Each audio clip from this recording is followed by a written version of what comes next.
Masing-masing fasilitator P5 dituntut mampu melakukan pengembangan perencanaan pembelajaran serta menyusun asesmen berdasarkan kebutuhan peserta didik. Fasilitator hanya memberikan dukungan dan motivasi kepada siswa untuk mengembangkan potensi yang ada di dalam diri siswa tersebut. Assalamualaikum warahmatullahi wabarakatuh. Saya Dina Umarosari, saya sebagai koordinator P5 di SMA Negeri 1 Turen.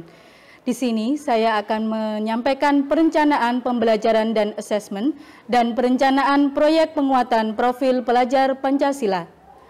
Di sini saya akan menyampaikan langkah-langkah menyusun pembelajaran dan asesmen P5. Yang pertama, menyusun tim fasilitator proyek penguatan profil pelajar Pancasila bersama Kepala Satuan Pendidikan dalam bentuk surat keputusan dengan pembagian tugas yang lebih jelas. Tim ini berperan untuk merencanakan dan melaksanakan kegiatan proyek untuk seluruh kelas. Langkah yang kedua, menganalisis dan merefleksi kebutuhan penguatan profil pelajar Pancasila dari satuan pendidikan berdasarkan rapor mutu pendidikan sekolah dan observasi. Yang ketiga, menetapkan tema, dimensi, elemen, dan subelemen profil pelajar Pancasila. Langkah keempat, menetapkan alokasi waktu dan jadwal pelaksanaan P5. Langkah kelima, menyusun modul proyek. Tim fasilitator menyusun modul proyek sesuai tingkat kesiapan satuan pendidikan sekolah dengan alur aktivitas proyek, yaitu yang pertama tahap pengenalan, yang kedua tahap kontekstualitas, yang ketiga tahap aksi, di mana siswa melakukan proses pembentukan karakter sesuai dimensi profil pelajar Pancasila, dilanjutkan dengan tahap refleksi dan terakhir tahap tindak lanjut. Yang keenam, menyusun asesmen proyek. Yang ketujuh, merancang strategi pelaporan hasil proyek berupa portofolio dari masing-masing kelompok belajar. Yang kedelapan, melaksanakan evaluasi dan refleksi P5. Yang terakhir, melakukan publikasi portofolio P5 di sekolah melalui sosial media YouTube. Dilanjutkan dengan komponen yang perlu diperhatikan dalam menyusun pembelajaran dan asesmen formatif P5 oleh fasilitator adalah sebagai berikut. Yang pertama, menentukan tujuan pembelajaran, dilanjutkan dengan merancang indikator kemampuan. Yang ketiga, menyusun strategi pembelajaran P5, dilanjutkan dengan menyusun rencana kegiatan. Komponen yang kelima, melaksanakan fasilitasi alur pembelajaran P5, dan terakhir melaporkan pelaksanaan fasilitasi dalam bentuk rapor proyek. Pelaksanaan asesmen formatif bertujuan untuk memantau dan memperbaiki proses pembelajaran serta mengevaluasi pencapaian tujuan pembelajaran. Yang terakhir adalah aspek-aspek yang perlu diperhatikan dalam menyusun pembelajaran dan asesmen P5. Yang pertama adalah keberagaman peserta didik. Peserta didik memiliki kemampuan dan latar belakang yang berbeda-beda, sehingga proses fasilitasi dan pemantauan penguatan karakter dilakukan secara individual. Yang kedua adalah tujuan proyek. Tujuan proyek ditentukan berdasarkan kebutuhan penguatan karakter peserta didik. Yang ketiga adalah indikator perkembangan. Fasilitator memantau perkembangan peserta didik melalui indikator asesmen dalam setiap alur P5 sehingga penilaian bersifat autentik. Yang terakhir adalah keterkaitan antar asesmen. Asesmen yang disusun berdasarkan perkembangan karakter peserta didik dari tema yang dilaksanakan. Demikian paparan perencanaan pembelajaran dan asesmen dan perencanaan proyek penguatan profil pelajar Pancasila. Assalamualaikum warahmatullahi wabarakatuh. Oke, assalamualaikum warahmatullahi wabarakatuh. Waalaikumsalam warahmatullahi wabarakatuh.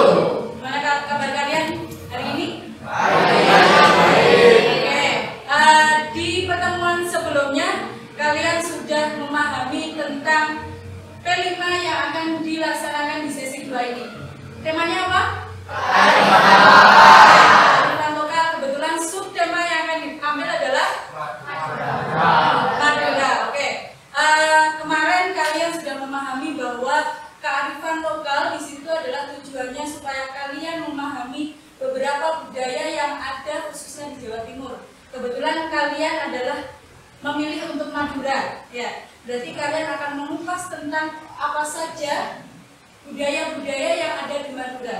Kemarin kalian sudah menentukan budaya apa saja yang akan kalian tampilkan. Apa saja? Berfaga.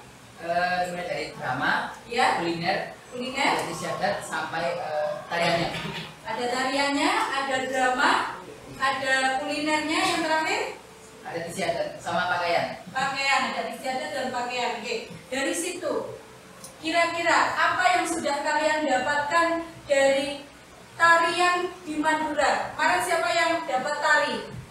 Oke, mungkin bisa memaparkan apa sih isinya tari yang akan kalian tampilkan, Fiona?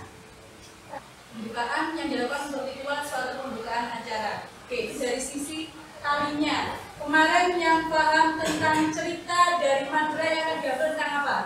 Siapa yang tokohnya kemarin? Oke, Bu Faga. Oke, kalau dari dramanya kami mengambil cerita Suku Tole, jadi menceritakan dari kelahiran pertamanya oleh Putra Koneng sampai ia meninggal dimakamkan di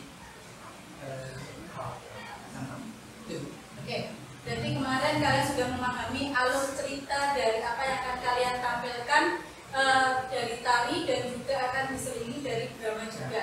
Oke, untuk yang fashion kira-kira dari atribut yang kalian pakai, ada yang dari kelas ini untuk yang fashion? Oke, silakan. Fashion yang kamu gunakan, kira-kira ada maksud apa sih dari mahkotanya atau warna yang dipakai atau yang lainnya dari bajunya? Oke, berarti mungkin ada yang lain bisa menjelaskan di situ menggunakan adat istiadat Madura itu apa? Belum tahu? Oke, berarti ya? Oke. Jika dulu berarti saya salah. Oke, berarti tadi kalian sudah menjelaskan tentang apa makna dari tarian, sendera tari, termasuk pakaian adat yang akan kalian tampilkan. Semoga kedepannya kalian akan lebih memahami budaya yang ada di Jawa Timur, terutama adalah budaya di Madura, mulai dari cerita rakyatnya, termasuk dari pakaian yang digunakan dan beberapa tari yang digunakan di Madura. Terima kasih. Kita akan lanjutkan di pertemuan berikutnya. Assalamualaikum warahmatullahi wabarakatuh. Waalaikumsalam warahmatullahi wabarakatuh.